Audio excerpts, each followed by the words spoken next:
Hello there, and welcome to the next episode of Coffee Break Blogging. This is number 56, and in this one we're going to talk about your blog's bounce rate and how to reduce that bounce rate. Now, first of all, we should probably define what the bounce rate is if you are not already familiar with it. The bounce rate is one of those metrics that will show up in your analytics, whether it be Google Analytics or something else. They pretty much will all tell you what the bounce rate is.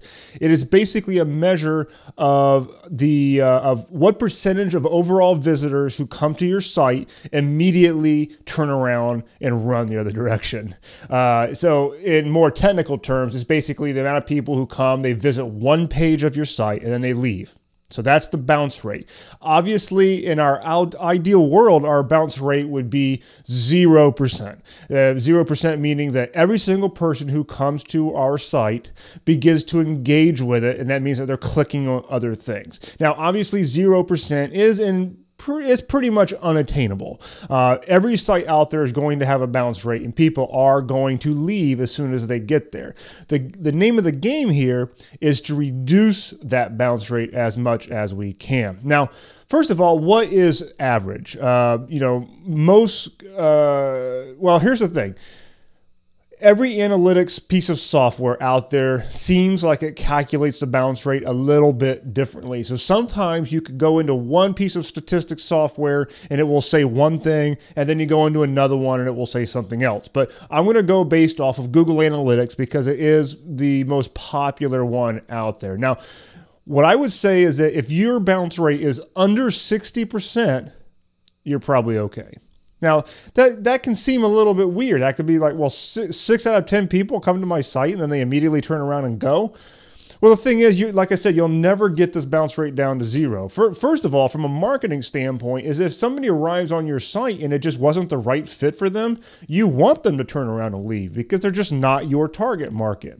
Sometimes you're just not going to click home with every single person. If somebody arrives on your homepage and it's just something doesn't resonate with them, they might turn around and go. There's really nothing that you can do to get it down to 0, so you're going to have it. And the thing is, what I have found with most blogs is that most blogs tend to average anywhere between about maybe 50 to 60% up to like 80 or 85 somewhere. And 80% can be a little high. And I would say that if your blog bounce rate is 80%, you want to see what you could do to reduce this.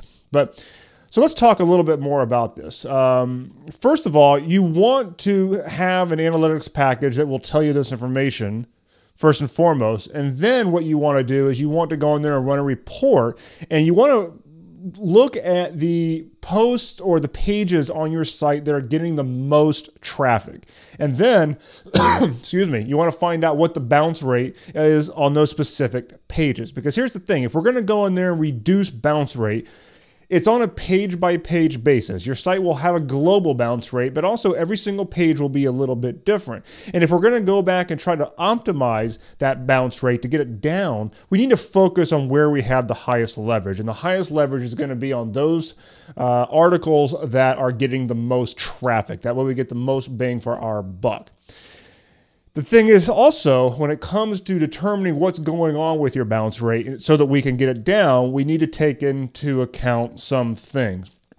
First of all, you need to take into account the traffic source. Where is your traffic coming from? And are people bouncing at a greater or lesser degree depending on where they came from?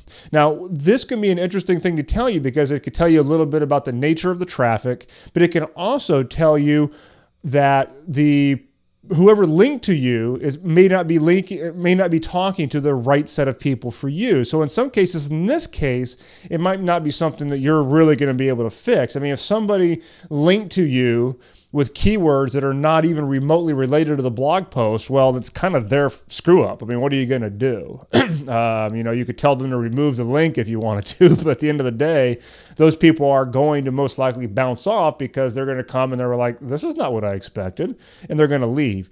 But also you'll sometimes find, and you can run reports on this in analytics, is that the bounce rate will be higher based on where they came from. Like Facebook traffic might bounce differently than somebody who comes from Twitter, or in most most likely somebody who comes from your email list is going to not bounce nearly as much as somebody who comes in totally cold off of social media in general.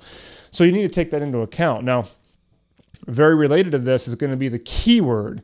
Now, it's going to be a lot more difficult sometimes to tell what keywords led to your blog post because Google's not as free as they used to be in terms of telling you what that information. But if you have some way of finding out what that is, then you need to look at the keywords that are bringing people into the blog post and see what you can do to make sure that that blog post very obviously answers the question of the people who are typing in that keyword and looking for that thing. Because obviously if they come to the blog post and they say, well, yeah, this is obviously what I'm looking for, they're probably not going to bounce, okay?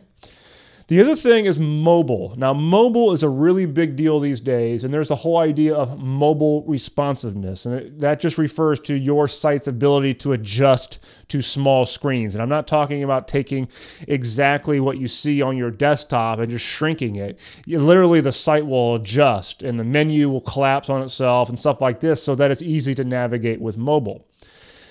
Now, if you look at mobile traffic in your analytics and you see that they're bouncing at a high rate, that's a pretty good indicator that your site is not really mobile responsive or that the responsiveness that you think is there is flawed, that it's not nearly as easy to navigate for them as you think it is. So that would be an indicator that you would definitely look for is go in there and filter by mobile traffic and be like, okay, is my mobile traffic bouncing really high?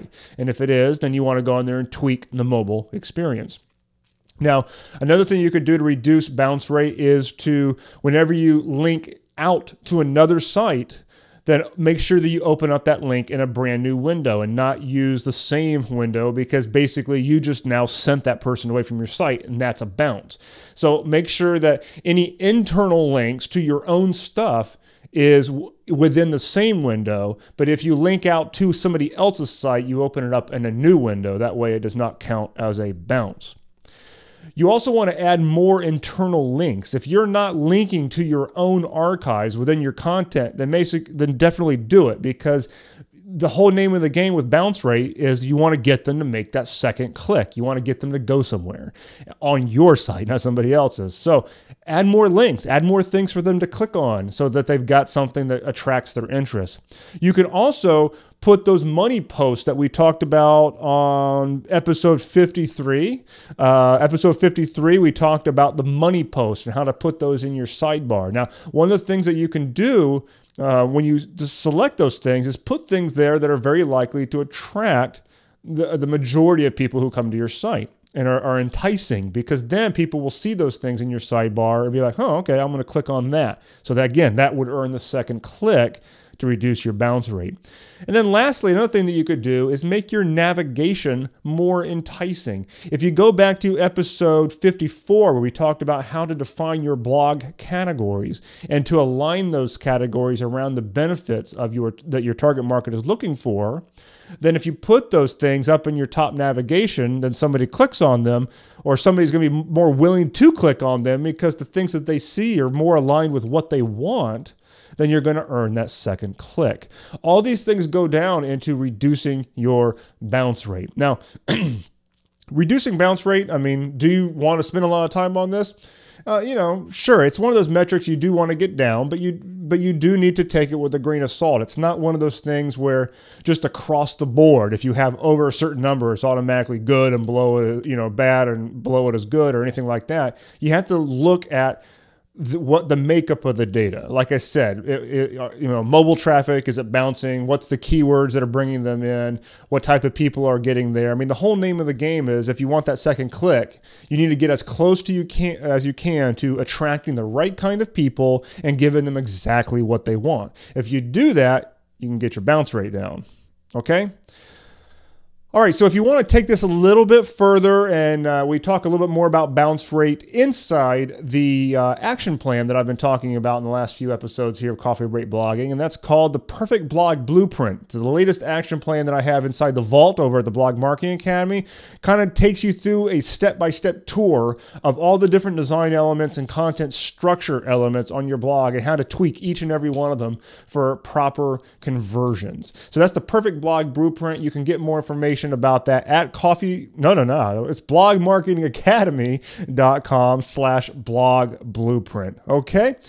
I'll see you on the next episode in a few days, episode 57. We'll be talking a little bit about color on your blog and how to determine the right colors to use. Interesting topic. We'll talk a little bit about the psychology of colors. Okay, that'll be episode 57, and I will see you then.